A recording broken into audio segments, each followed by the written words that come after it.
такой день премьер choice. Это день первого выбора, день первой брачной ночи.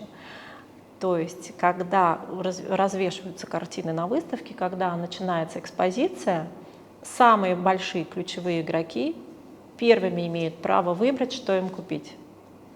Очень часто, когда открываются двери для широкой публики на выставке, серьезные работы, интересные работы, они уже проданы.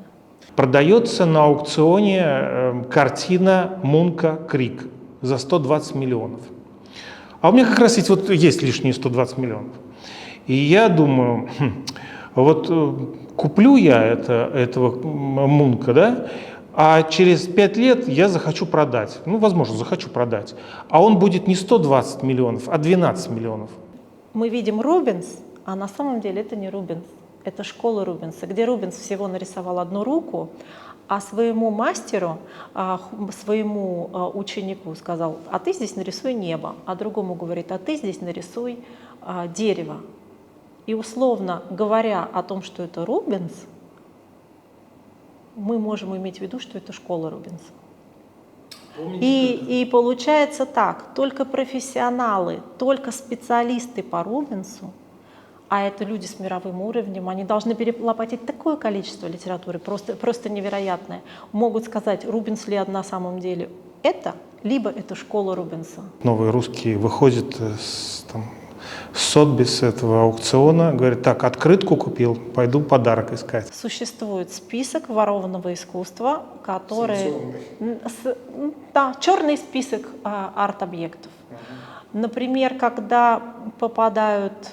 Тот же Рубенс или Рембрандт попадает в обращение на рынок, и, например, мне присылают какой-то провинанс картины, и у меня есть сомнение, что, возможно, она из нацистских украденных картин.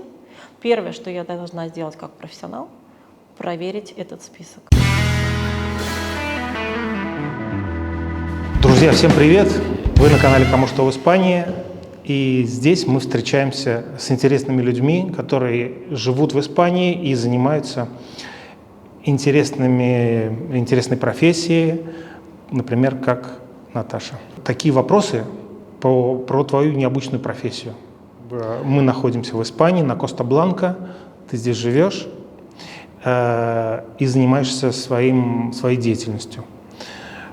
Просто сначала я бы хотел, чтобы ты рассказала, как ты попала в Испанию и почему ты выбрала Испанию. На самом деле это было совершенно случайно. У меня была неделя свободного времени, и мы с подругами поехали на Канарские острова. Это был 2005 год, я влюбилась в Канарские острова, и дальше пошло-поехало. То есть покупка недвижимости, занятия яхтингом, переезд с детьми.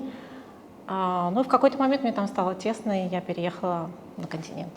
А почему вообще в Испании, почему Канарские острова? Из-за моря? Это была такая фантастическая картинка, из каких-то сюрреалистическая абсолютно, из каких-то мечтаний о море, океане, красивых скалах, вулкане. И самое главное, это менталитет, который просто покорил. У меня до этого был опыт жизни во Франции, и разница, конечно, между испанцами и французами колоссальная. У нас только открытые, добрые, прекрасные люди. Менинья, Кариньо. И, в принципе, сам формат расслабленной жизни, он меня привлекал. Поскольку у меня был очень интенсивный график, это для меня было что-то новое, эксклюзивное и интересное. А вот интересно, знаешь, ты занимаешься в таком сфере искусств. Да? В общем, такой достаточно закрытый бизнес, на мой взгляд. То есть произведение искусства это не закрытый, но то, что за этим происходит, как это происходит, купля-продажи, оценки, хранения и как это вообще происходит, почему-то это как-то связано с твоей фамилией? Нет, это никак не связано с моей фамилией. Да, на самом деле я хочу тебе ввести небольшой экскурс на тему, что такое рынок современного искусства и чем он отличается от самого большого понятия искусства. Потому что очень многие часто путают, когда я общаюсь с людьми, мне говорят: Наташ, ты очень много понимаешь в искусстве, расскажи про картины, расскажи про музеи и так далее. На самом деле ключевое слово здесь — рынок. Мы говорим про рынок как целую экосистему любого продукта. Если это рынок недвижимости, рынок, я не знаю, яхт, рынок нефтяной. Существует определенная экосистема, то же самое и в искусстве. Но помимо самого понятия рынка и ключевых аспектов рынка, здесь еще мы говорим о прекрасном. И это всегда выставки, классные беседы, эстетика, которая меня очень привлекает, и в какой-то момент вместо хобби она превратилась в профессию. То есть ты как бы как коллекционер была раньше? Ты знаешь, меня всегда привлекало искусство, и современное искусство именно, потому что в совершенно юном возрасте, благодаря моей маме, я попала на большую серьезную выставку «Авангарда», которая проходила в Москве в 80-х годах. Это был такое, знаешь, это было такое окно в Европу. И это отразилось на моем восприятии. Вот для меня классическое искусство — это немножко скучновато, а современное искусство для меня — это вау. И мне это всегда нравилось, меня всегда это привлекало. Я с удовольствием ходила в музей и на выставки. И в какой-то момент я начала интересоваться, как все там устроено. И потом я узнала про то, какие обороты происходят денежные, какие процессы там происходят. Мне это все очень понравилось, и я решила получить образование. И из коллекционера постепенно переросла уже в арт-адвайзера, в профессионального консультанта коллекционеров, которые именно своим мнением, своей экспертностью помогают коллекционерам составить правильную коллекцию и правильно, грамотно инвестировать в арт как в коммерческий продукт. Вот интересно, кстати, вот ты говоришь про инвестиции. Я вот в Испании, очень давно, и разговаривал с разными людьми, которые хотят инвестировать в эту страну. И, как правило, когда человек говорит про инвестиции в Испании, это обязательно инвестиции в недвижимость, в кирпичи. Вот практически 90% людей только так мыслят. Если не считать там крипто каких-то активов. Как можно разобраться, если вообще нужно ли даже разбираться? Может быть, просто нужен такой человек, как ты, который в этом разбирается, а со стороны инвестора уже ничего не надо разбираться, он у него есть какие-то суммы, мы потом поговорим про какие суммы нужно иметь, чтобы инвестировать. Испания такая же страна, в общем-то, художников известных. Это, может быть, влияет тоже. Может быть, это... расскажи про инвесторов вообще, кто эти люди вообще? Это обязательно нужно этим увлекаться или прямо может быть человек просто сухой инвестор? Ты знаешь, все-таки нужно увлекаться. Я считаю, что чисто рассматривать арт-рынок просто как чисто сухое инвестиционное вложение, инвестиционный формат направления бизнеса, я думаю, что не стоит, потому что все-таки, во-первых, это красиво. И в любом случае коллекционер и инвестор всегда вырабатывает единую стратегию своей коллекции и своих инвестиций, не только с точки зрения рыночных каких-то инструментов, тенденций рынка и статистики, но и в том числе обязательно. И я считаю, что это правильно, руководствуясь собственным увлечением и собственным интересом. Арт нужно любить и понимать, и арт нужно чувствовать, и тогда придет понимание, как в него вкладывать. Такой человек, как я, да, он, конечно же, необходим, но в любом случае инвестор сам принимает решение, и это очень важный и главный аспект. Почему все-таки ты переехала именно на Коста-Бланка? Потому что я когда про себя вспоминаю, мне как-то судьба просто закинула сразу сюда, в Аликанте. Хотя изначально я хотел ехать на Ибицу. Так получилось, что в Аликанте. И здесь зацепился. А ты все-таки на Канарские острова, а потом сюда приехала. Потом Барселона. Потом Барселона. А потом уже сюда. Как все, расскажи. Ты знаешь, когда у меня была лодка, и она работала на Майорке летом, а зимой уходила на Канары, мы всегда останавливались в Алтее. И я смотрела на Алтею и говорила, какой прекрасный город, мне хочется провести здесь старость. И в какой-то момент я сказала, а что ждать старости? И приехала. Между прочим, да, Бенидорм считают как раз таким городом для пенсионеров. Ну, я про Алтею говорю. Бенидорм, видишь, мне нравится вид из окна, и я в него практически не спускаюсь. Он хорошо смотрится вечером, ночью, но не внутри. А, слушай, а во Франции ты была, почему тебе не зашла Франция? Или она зашла? Нет, она зашла, но это был совершенно другой этап, жизненный этап. И это была учеба, это была практика на предприятии. И именно после Франции я поняла, что мне хочется жить в Европе, потому что у меня сменился менталитет. И так получилось, что первыми стали Канары, а потом Испания. У меня было, в какой-то момент у меня было сомнение, почему я не воспользовалась и не осталась жить во Франции, но теперь я большой фанат Испании в плане места удобного для жизни и живу здесь. Но путешествую много по миру. Практика на производстве, это что это, Citroën был? Нет, нет. Была такая, если ты помнишь, программа подготовки управленческих кадров при президенте. Это программа Бориса Ельцина, как второе высшее образование, аналог мастера, да, аналог магистратуры по бизнесу, с последующей международной стажировкой в стране, языком, который ты владеешь. То есть мой французский с детства у меня был достаточно хороший, и я прошла отбор и попала во Францию на стажировку по президентской программе. Стажировка, учеба, стажировка и, естественно, возможность путешествовать и развлекаться, и пожить во Франции, и понять, что это такое. Ну вот смотри, предположим, у меня есть лишние несколько миллионов евро. Предположим. И я такой, как ты говоришь, возвышенный человек, который ценит искусство. Но я в нем, ну не то, что я не понимаю, ну скажем так, не понимаю я, да, действительно, я не понимаю. Мне что-то нравится, что-то не нравится. Продается на аукционе картина Мунка «Крик» за 120 миллионов. А у меня как раз есть лишние 120 миллионов.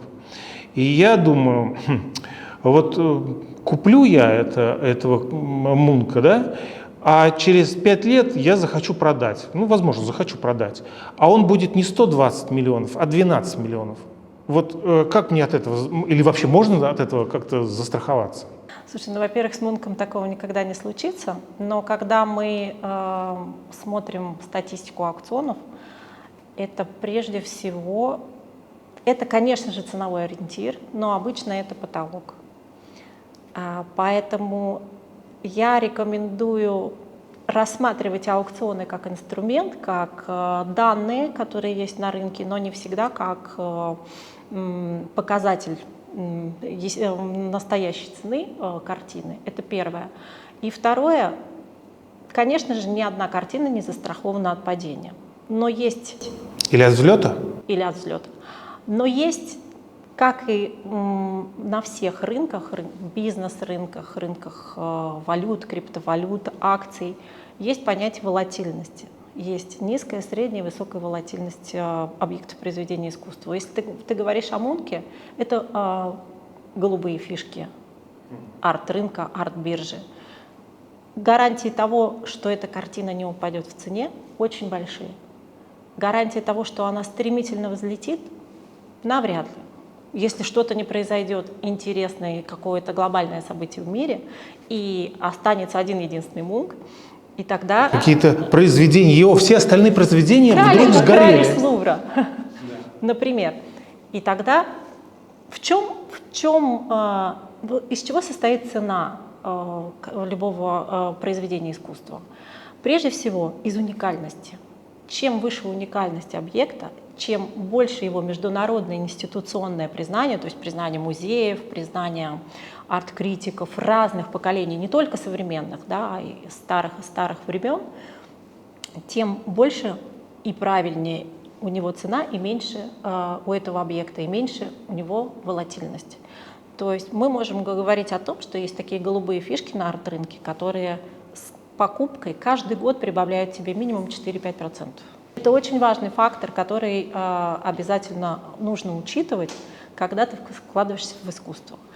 И есть моменты, когда художник, например, сейчас в моде, современное искусство, в тренде, в контексте, но проходит 3-4-5 лет, происходит какое-то разоблачение, либо рынок становится перегретым этим художников, и его цена стремительно падает. Это нормально. Поэтому, конечно же, прежде чем вкладывать в искусство, нужно обязательно этот рынок, в него погрузиться, изучить. И это не просто арт-консалтинг, это не просто художники и смотреть, что делают другие коллекционеры. Это целая экосистема, большое количество специалистов, большое количество мероприятий, насмотренность и участие в которых дает тебе четкое понимание: да, сюда я вкладываюсь, здесь я поберегусь, здесь я рискну, здесь я рисковать не буду. То есть вот так. Ну вот смотри, ты говоришь, мы говорим про вот такие очень известные, там, Рембрандты, Мунки и так далее. А если вот говорить про современное искусство, стоит ли вообще обращать внимание на картины молодых художников? И вообще их очень много. На что обращать в их работах? Кроме того, что если они могут вдруг умереть. Знаешь, кстати, это не гарантия того, что картина взлетит. Это не всегда гарантия. Здесь дело в другом.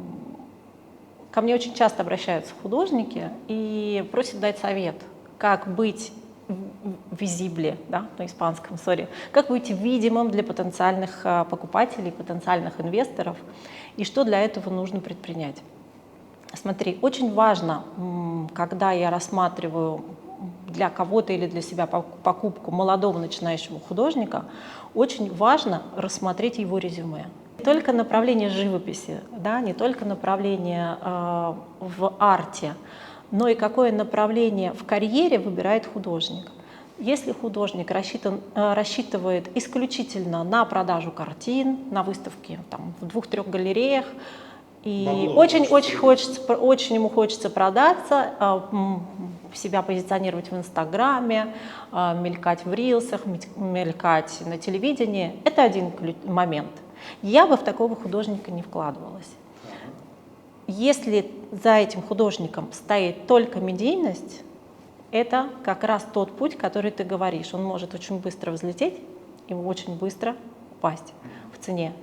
Если художник сочетает в себе уникальность своего стиля, своей руки, правильный грамотный подход к балансу между продажами картин и произведением чего-то для музеев, для выставок, которые не имеют коммерческого значения, а имеют больше такое институциональное значение, и на него обращают внимание фонды, музеи, серьезные арт-критики, и он строит свою карьеру именно на таком балансе, то главный еще момент, если у него есть продюсер или у него есть арт-агент, а для меня, например, это показатель, когда художник совершенно четко понимает, что ему нужен профессионал, который занимается рутиной. Мы, например, от хирурга не просим, чтобы он знал всю бухгалтерию больницы. Для этого есть специальные люди, которые помогают хирургическому отделению работать правильно и максимально эффективно. То же самое и здесь. И когда арт-агент, арт-галерея, продюсер выстраивает грамотную, правильную стратегию, а художник пишет, вот для меня это, кстати, показатель. Это значит, что мы имеем дело с нацелом на хорошую, серьезную карьеру, на правильное, грамотное развитие художника как продукта. Если мы говорим про арт, что это рынок, и тогда я вижу потенциал именно в росте цен на эти картины, потому что я вижу, куда развивается художник. Если это просто художник модный, кичащий, мои друзья мне его порекомендовали, я пришла на какую-то местную выставку, галерею и так далее, говорят, купи, купи, и я подверглась синдрому мгновенной покупки и купила, то я обычно оцениваю это в формате меценатства. Я поддержала художника, чтобы у него были деньги на краски и холсты. Если я рассматриваю это серьезно, как инвестиционный проект, хоть и с высокой волатильностью, то я обязательно изучаю путь художника, формат, построение его карьеры. И, безусловно, я смотрю на то, насколько он уникален. Вот, например, твой клиент, возьмем какой-то клиент у тебя, например, и он тебе вот полностью доверяет, он говорит: Наташ, хотел бы вот вложить такую-то сумму. Вот. Может, не так это происходит? Нет, так. Иногда это происходит так, но я улыбнулась, потому что... Ладно, продолжай. Вот. Ну, значит, он говорит: хочу, но вот как в какого-нибудь художника вот такого всемирно известного. Хотя, ну, как бы, это хочу повесить у себя дома эту картину. Вот. Это так происходит. И ты говоришь: окей, и поехала по выставкам. Или где ты ее ищешь вообще, как это происходит? Слушай, на самом деле, прежде чем вот хочу вложиться, и пусть она у меня висит на стене, это формат декоративного искусства. Это декоративка, которая может быть неплохой, может стоить каких-то определенных денег, но это не про арт-рынок, не про арт-инвестицию. Здорово, если это сочетается. Я бы вообще тебе предложила даже отдельную тему для разговора, что первичнее: арт в дизайне интерьера, либо дизайн интерьера и под него подстраивать арт. Потому что когда мы говорим о вложении, чтобы повесить себе на стену, она подходит мне по цветам, то мы уже просто говорим про дизайн интерьера и декоративку. Подбери мне что-нибудь, на самом деле это спонтанная покупка и неправильный подход. У меня может быть свой вкус, у меня может быть свое видение. Коллекционер важно, для меня задача как арт-адвайзера — это дать возможность коллекционеру вырасти и составить свой собственный пул картин и сделать свое направление в инвестициях. Я могу только давать советы и говорить: ты прав, он великолепен, и у него есть тенденция к росту. Или сказать тебе: он моден, согласна, но сейчас он сильно перегрет. И ты уже сам принимаешь решение. Поэтому вот так вот сказать: на, вот тебе деньги, купи мне что-то, чтобы это потом имело какой-то экономический прирост, ну, мне так работать не нравится. Мне нравится творческий процесс в сочетании с прибылью. И Франция сколько? Это Париж. Это было порядка 3 месяцев. 3 месяца — это мало. Нет, я говорю про... Про саму практику. Про саму практику, да. Еще Это учеба. Ты не забывай, еще учеба и предварительные ласки, скажем так. Как французы тебе вообще по сравнению с испанцами? Ты знаешь, я очень хорошо отношусь к французам, очень трепетно.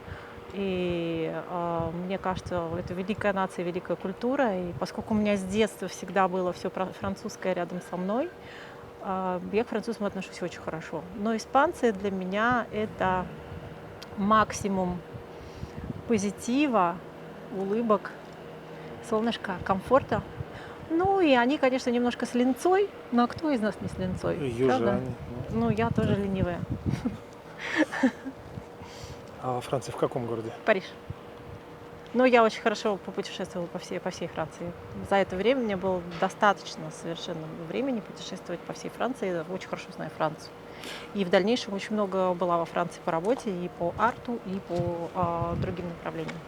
Вот я хотел сказать, с твоей профессией все-таки Франция, тем более Париж, это вообще мекка искусства считается или нет все-таки? Ты знаешь, на самом деле не важно, где жить, занимаясь артом. Важно знать, где искать информацию. Главное, важно желать получить эту информацию. В формате путешествий, да, конечно, в Париже проходит очень много важных мероприятий, но в конце концов их слишком много, и нужно выбирать действительно значимые. И они проходят не только в Париже. Основные игроки рынка все-таки это Америка и Китай. Это, помнишь, одно время, много лет назад, были модные анекдоты про новых русских. Так вот, новые русские выходят с Сотбис этого аукциона, говорят: так, открытку купил, пойду подарок искать. То есть получается, что если какую-то картину такую известную покупаешь, под нее ты интерьер делаешь, да, там, если ты хочешь ее вообще домой повесить. Если ты хочешь ее домой повесить. Да. А в основном, где ее не дома вешают?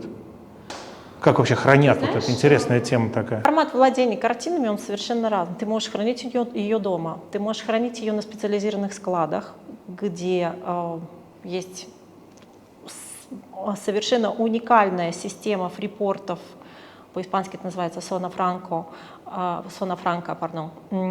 где хранятся картины, купленные на аукционах, в галереях, на выставках, хранятся в зоне фри от налогов, с определенной температурой, с определенной страховкой, с определенными правилами складирования. И между этими зонами существует своя система логистики, которая доставит тебе в любую точку мира. Например, ты купил себе картину в Майами и еще не решил, хочешь ли ты ее повесить в квартире в Майами, или у тебя есть желание, пусть она будет на твоей Медитерраниум-вилле на Коста-Бланка. Да? Ты оставляешь картину в этом специальном хранилище, и в тот момент, когда ты принимаешь решение, в какую страну тебе ее отправить, тебе ее незамедлительно, за определенные деньги, естественно, отправляют. И дальше ты можешь оставить ее на хранение рядом с тобой в Испании, во Франции, в Швейцарии, или забрать ее домой, растаможив и заплатив налоги. Очень часто владельцы картин, особенно когда рассматривают покупку картин как инвестицию, хранят картины именно в таких специальных хранилищах. Далее, ты можешь купить картину, но она при этом будет выставляться в музее. Ты знал о том, что очень много картин в музее Прадо, картины в Барселоне во многих музеях, в музее Рейна София, например. Очень многие картины, не все, но некоторые картины Не принадлежат Прадо. являются частной собственностью физического лица или какого-то фонда, который по договору безвозмездному либо возмездному аренды дает музею эту картину на экспозицию, временную или постоянную. То есть получается, что я как владелец этой картины выигрываю, скажем, правильное хранение, да? Да. Вряд ли там какие-то большие деньги тебе музей будет платить. Все зависит от музея. Если мы говорим о Гугенхайме, если мы говорим о МОМА, мы же не только про Испанию говорим, мы говорим про мировые музеи, которые на определенной экспозиции готовы заплатить достаточно реальные деньги владельцам, лишь бы эта картина, условно, год висела у них на выставке. Как ты относишься к NFT? Вот, Бэнкси, да? Какую-то картину он сделал, которая самоуничтожилась. После продажи. Нет, сначала она была продана за 1 400 000, да. И после этого она самоуничтожилась. Вот как-то такая странность такая. Вот для чего это сделано, и подняло это стоимость, и вообще с чем мы остались теперь? Смотри, если мы будем говорить про современное искусство, то это не всегда физический формат, который мы можем увидеть, почувствовать и так далее. Очень часто это еще перформанс. И вот эта история про картину, которая самоуничтожилась, это как раз сочетание объекта, картины статической и перформанса. Знаешь, что такое перформанс, да? Это действие, это как театральный акт. На самом деле перформанс — это тоже монетизация, это тоже определенный перформанс стоит денег. То есть многие думают, что такое перформанс? Кто заплатит за то, что ты там... Да. Кто заплатит за то, что ты сидишь в красном платье и в музее и общаешься с людьми, которые приходят на эту выставку, как это сделала Марина Абрамович в свое время, и очень нашумевший перформанс.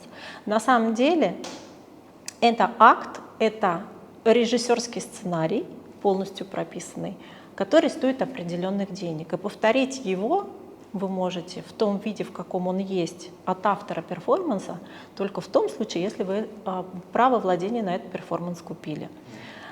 То есть если мы рассматриваем в контексте, что Бэнкси сделал из этого еще и перформанс, то мы по-другому рассматриваем этот арт-объект. А что касается NFT, с тобой, наверное, уже говорили на эту тему, NFT на самом деле это подручный инструмент арта. Но это не арт. То есть очень много любителей майнинга, любителей блокчейнов и криптовалюты сейчас рассматривают NFT как, в принципе, альтернативу искусства. Это не искусство. Это всего лишь сертификат о владении и сертификат о хранении. Как подручный инструмент арта ты можешь любую картину, если тебе разрешит автор, тот же Бэнкси или какой-то известный другой современный художник, ты можешь перевести это в формат NFT, как сподручный инструмент, да, но как ты повесишь объект NFT в музей, на выставку и дашь доступ людям? Чтобы Ну вот как твое основной- мнение, как это вообще будущее имеет NFT? Потому Как что сподручный был- инструмент, безусловно. Как арт-объект продают отдельный, но люди это какие-то ерунда. NFT, свои какие-то вообще просто очень элементарные там свои каракули какие-то, но как-то, видимо, умеют это преподать, Для своих наверное, же- маркетинг. Мне кажется, это какая-то, вот мое личное мнение, это какой-то такой между собойщик, когда понятие диджитал-арта заменили понятием NFT. Еще раз повторю, это всего лишь подручный инструмент. Диджитал-арт может быть в NFT, а может не быть в NFT. То же самое, любой арт-объект, произведение искусства, визуал-арт, видео-арт, обычная картина элементарная, ты можешь перевести ее в NFT и сжечь, как это сделал Бэнкси. Право на владение останется, но что ты предложишь рынку? Вот как ты недавно сам говорил, я хочу купить картину и повесить ее, чтобы она мне приносила доход. Ну, куда ты повесишь NFT? И какой доход она тебе приносит? Ну вот, это сертификат на владение. Это всего лишь технологический инструмент. Интеграция, да, происходит, но это какая-то такой, знаешь, невероятный научный эксперимент, условно. Мы сейчас находимся на стадии наблюдения в лаборатории, как это все происходит. На сегодняшний момент современный арт-рынок и игроки серьезной арт-рынка NFT как самостоятельную арт-культуру не признают. Это из одной серии то, что продают участки на Луне. Да. Что же, все понимаем, что туда не поедем сажать картошку. Не всегда, но бывает, что и так. А как, вот расскажи про выставки вообще, как это происходит, и кто туда ходит, и кого туда пускают, и как это работает вообще? Какие выставки? Выставки вот произведений, где ты, например, смотришь твою насмотренность, ты ищешь, чтобы предложить твоим клиентам что-то. Ну, обычно для этого я посещаю важные международные выставки мирового уровня. Это выставки продажи, которые проходят в Лондоне, Париже, Майами, Гонконге, Абу-Даби. Сейчас как регион очень сильно растет, Китай, естественно, тоже. И туда обычно слетаются все самые сливки. Крупные галереи, крупные агенты представляют лучшее, что они отобрали за год. И в этой атмосфере приезжают, естественно, со всего мира прилетают профессионалы, коллекционеры, представители арт-рынка, представители покупателей этого арта, представители художников, также арт-агенты, чтобы посмотреть, что нынче модно, какая тенденция рынка, чтобы не повторился, либо наоборот взлетел на хайпе какого-то другого художника. Каждый выстраивает свою стратегию сам. И, естественно, она открыта для обычных людей, которые могут с улицы прийти и посмотреть, что же происходит на рынке современного искусства. Да, китайцы, наверное, очень много клиентов скупают все подряд. Китайцы — это третьи по, скажем так, это стоят на третьем месте по количеству сделок на арт-рынке. И в этом плане уже так очень серьезно подбирают и Америку, и Англию. Второе и третье место уверенно сейчас держат китайские коллекционеры, которые на самом деле очень делают интересные вдумчивые вложения и очень вдумчивые покупки, очень серьезные профессионально к этому подходят. И китайцы в этом плане молодцы большие. Они действительно попирают американский рынок. А с учетом пошлин, которые сейчас вводит Трамп, у китайцев есть шанс стать лидером и сделать Китай лидером, вернее, центром арт-притяжения. Это действительно очень, очень интересная тенденция. Да, я регулярно посещаю, чтобы моя насмотренность никуда не уходила. Помимо интернет-информации, помимо статистики, которая собирается с аукционов, с новостей из разных источников. То есть есть специализированные платформы для профессионалов, которые мы именно постоянно смотрим и изучаем. Обязательно надо приходить вживую, общаться с людьми, общаться с художниками, общаться с коллегами, смотреть, как реагирует публика, когда начинается день открытых дверей. То есть на любой выставке существует предвыставка, когда туда могут пройти только профессионалы, потом туда приходит пресса, и потом... Профессионалы приходят, им там шампанское наливают, а когда уже обычные... Везде наливают, слушай. Шампанское всегда можно выпить. Тут вопрос в другом. Дни закрытые, они существуют для того, чтобы профессионалы спокойно пообщались между собой. И есть такой день, Premier Choice. Это день первого выбора, день первой брачной ночи. То есть, когда развешиваются картины на выставке, когда начинается экспозиция, самые большие ключевые игроки первыми имеют право выбрать, что им купить. Очень часто, когда открываются двери для широкой публики на выставке, серьезные работы, интересные работы, они уже проданы. Подожди, вот очень ты так все просто говоришь. Ценообразование, как это? Вот, нет, я тебе задаю вопрос, как обычный человек вообще, я даже не могу представить. Вот хорошо, на выставке продают? Конечно. Вот, на выставке я говорю, вот, мне нравится вот эта барышня в черном, куплю. Кто владелец? А владелец такой говорит, я продам 20 миллионов. Я говорю, да она 200 евро стоит. Вот как это ценообразование происходит? Слушай, наверное, нам с тобой стоит пояснить, в чем разница между выставками, организуемыми, например, муниципалитетом, администрацией какой-либо, либо каким-то фондом культурным, государственным или негосударственным, и выставками, которые проходят в формате арт-рынка, движений на арт-рынке. Потому что когда ты приходишь, например, на экспозицию в Валенсию, в Аликанте, в какой-то музей, что здесь проходит временная выставка чего-то там, ну, например, вот даже элементарно, плакатов 30-х годов, где можем Родченко увидеть, популярных плакатистов, скажем так, испанских, мировых, то там о покупке речи не идет в принципе. Там идет речь об экспозиции и просмотре. Если мы говорим о выставках, правильно сказать, наверное, арт-фэйр, ярмарках, международных выставках, ярмарках, тогда мы идем туда уже понимая, что любой из этих объектов можно купить, если мы успеем, если его уже не купили. Это другой момент. То есть тебя именно какие выставки интересуют? Выставки ярмарки или выставки, которые ты... Не те выставки, которые вот муниципальные, конечно. Вот какие-то мировые выставки. Выставки продаж. Выставки продажи, да, известных людей. Вот приходит, у тебя есть инвестор, у которого вот завалялись несколько миллионов. Ты как ты договариваешься вот, как агент твоего покупателя? С кем ты договариваешься тоже? С агентом или кем? На рынке есть всегда цена. Когда мне предлагают картину Пикассо за 10 миллионов, и я знаю, что она стоит 12. Откуда ты это знаешь? Секунду. Или когда мне предлагают за 17 миллионов, а я знаю, что она стоит 10, я, конечно же, это понимаю с учетом того, какая тенденция сейчас на рынке с этим автором, какова по нему статистика по продажам последних лет и элементарная оценка профессионалов. Профессиональные оценщики вплоть до квадратных сантиметров среди одного автора могут сделать следующее. Поскольку тот же самый период, та же самая значимость, тот же самый условно пейзаж. Но одна картина вот такая, другая картина вот такая.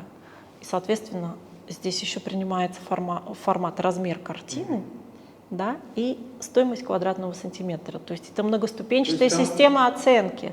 Стоимость, как в недвижимости, может быть и так. продается. Квадратный сантиметр моей картины стоит столько. При прочих равных условиях, да, но иногда маленькая картина стоит в 30 раз дороже, чем большая, потому что она имеет определенную ценность, определенную уникальность, и это, например, суперпериод, когда художник был на пике своей шедевральности, скажем так. В твоей практике и вообще вот в истории было такое, что картина выставлялась как известного художника долгое время, а потом оказалось, что это подделка? Бывало такое? Выставлялась нет, но есть такой момент очень важный. Давай возьмем пример Питер Пауль Рубенс. Все мы с детства выросли, полотна Рубенса, в музее вот висит Рубенс, и вот его подпись. Женщины Рубенса, которые там такие с щеками такие.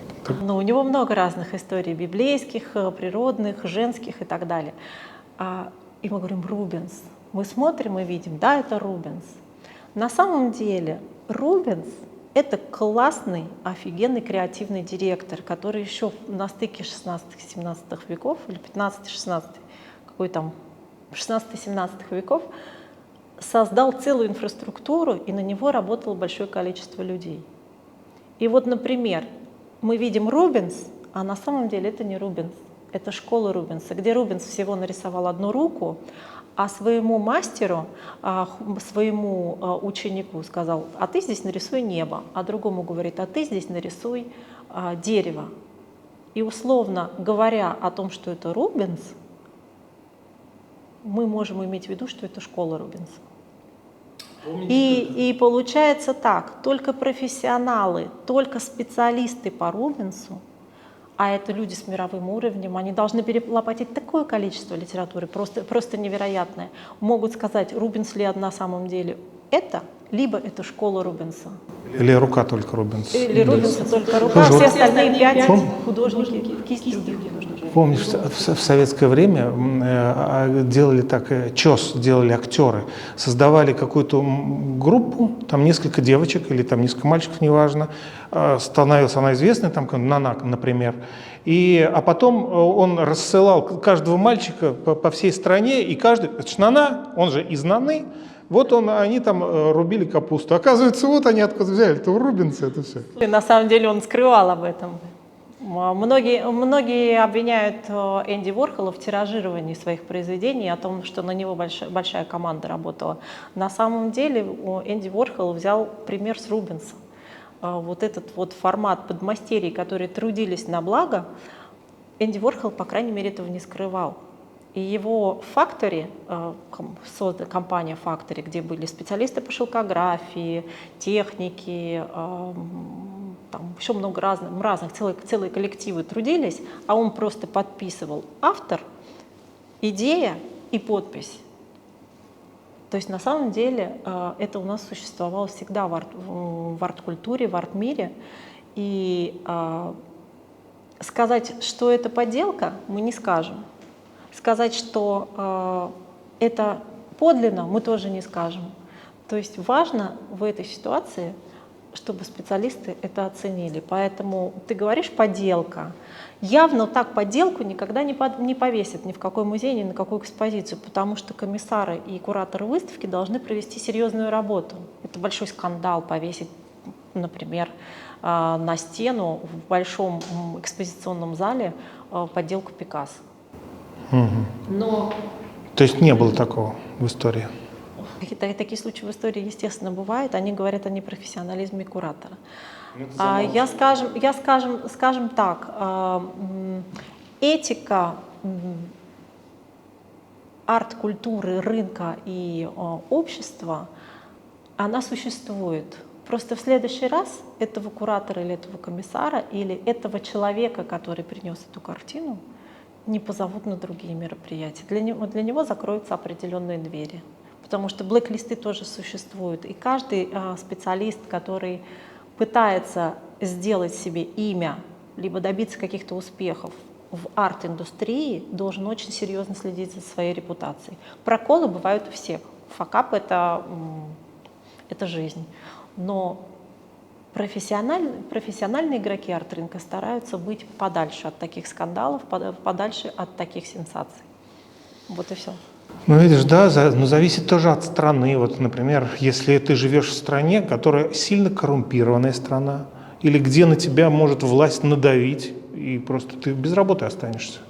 И ты будешь вынужден что-то, наверное, я так предполагаю, возможно это и не так, но почему-то у меня есть такие сомнения про некоторые страны, что там в выставках выставлены подлинники. Ну, нет у меня, это просто мои подозрения. Очень правильно делают многие музеи, например, мировые музеи, когда вместо а оригинал выставят копию, но не стесняются об этом говорить. Ну, понятно. В этом нет, конечно, обмана. Обман, когда ты выдаешь за оригинал. Естественно. А у какого-то олигарха дома на даче висит оригинал. Но мы говорим уже о криминальных сводках. Какой, Давай между верить прочим, в том, что арт-рынок — это прекрасно. и верить это очень всё хорошо. для Вера — высоко. это хорошая вещь вообще. Но я про другое, что вот какой процент, например, в мире искусства, вот какой процент официального, вот о чем мы сейчас с тобой в возвышенном, значит, Рубенсе. Процент подделок. Очень И много. нет, не подделок, процент арт-искусства, которые там украли, там нацисты где-то перепродали. Вот это же уже как бы другой слой. Вот какой процент этого и этого? Процент я тебе не скажу, но существует список. Существует список ворованного искусства, который... Да, черный список арт-объектов. Например, когда попадают тот же Рубенс или Рембрандт, попадает в обращение на рынок, и, например, мне присылают какой-то провинанс картины, и у меня есть сомнение, что, возможно, она из нацистских украденных картин, первое, что я должна сделать как профессионал, проверить этот список. То есть, если я влезу в такую историю с картиной, которая потом окажется где-то украдена нацистами, не нацистами, неважно, я несу не только свою репутационную ответственность, я несу свою персональную ответственность как гражданин, потому что это криминал. То есть это скупка краденого и перепродажа краденого, понимаешь? Другой момент, что для упрощения работы, не только для упрощения работы, но для понимания, какую ценность на самом деле представляет картина, у картины существует родословная. Называется это провинанс. В провинансе рассказывается вся история владения картиной, когда, кому и когда она официально переходила, с подтверждениями, с литературой, где эта картина указывалась, также с экспозициями, перечислением экспозиций, где, когда эта картина экспонировалась. И это дает возможность покупателю, либо мне, артвайзеру, как советчику, сказать, что да, эта картина достойна рассмотрения. Или сказать, нет, эта картина что-то очень мутное, и, пожалуй, наверное, нам нужно рассмотреть другой вариант. Есть и какие-то специалисты, да, они как-то на кого они работают, наверное, на какие-то эти выставки, на кого они работают, специалист, который вот подтверждает, ставит подпись, что вот это произведение, оно оригинальное. У каждого автора, серьезного, важного автора, если мы говорим о голубых фишках арт-рынка, того же Рубенса, о котором мы говорили, Пикассо, Ван Гог, Мунк, всегда есть foundation. Это институционная организация, которая занимается изучением всего исторического художественного пути автора, выявлением возможных картин, а также выявлением возможных подделок. И фондейшены администрации художника всегда подтверждают. Если у тебя есть сомнения, подлинный ли это Пикассо или не подлинный, ты обращаешься в администрацию Пикассо, которая находится в Париже, и там прямые наследники Пикассо, учитывая все свои каталоги, учитывая все свои записи, фотографии и любые истории упоминания твоей картины, естественно, профессиональную оценку, техническую оценку картины, как принадлежит ли это кисти художника или нет, правильно и грамотно оформлена ли подпись, или это кто-то ее подделал, то есть и техническими, и визуальными, и другими какими-то средствами подтверждает либо опровергает подлинность. То есть любую картину, по большому счету, мировых авторов можно подтвердить, обратившись в соответствующий орган. На самом деле нет, я хотел спросить про твоих клиентов. Вот у тебя китайцы, например, есть? Наверное, нет? Пока Кто нет, ты, но пока я работаю над этим. Вот. Я знаю, что ты в последнее время очень работаешь. Русско-испанско-говорящие, американцы, естественно, есть как европейцы, так и американцы. Французов нет? Французы тоже есть, но с французами работать не так просто.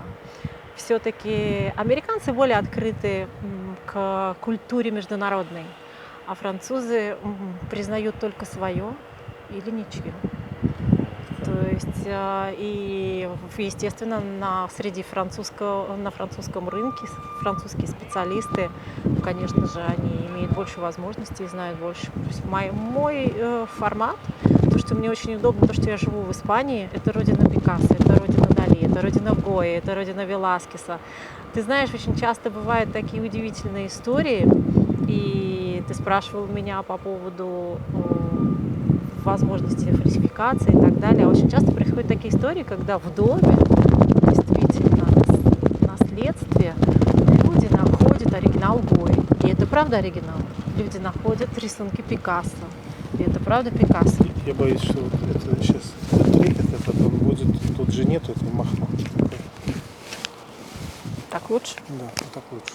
А бывает интересно, вот, что всплывает вот этих из черных списков, то есть нацистская, там что тут, ну какая-то ситуация произошла, я не знаю, эти нацисты там старые умерли, и в этом доме нашлась, и, о боже, эта картина, она выходит в белые списки, или что с ней дальше происходит? Или ее просто ее передают, у кого она была там украдена? Существует определенный протокол в таких ситуациях. Если картина имеет криминальное прошлое и находится в черном списке, Она не отмоется никогда уже. ну, наверное, кто-то передает ее в таких завуалированных, рискованных продажах, но на рынке она никогда не появится. На рынке она будет сможет появиться только после того, как она отбелится.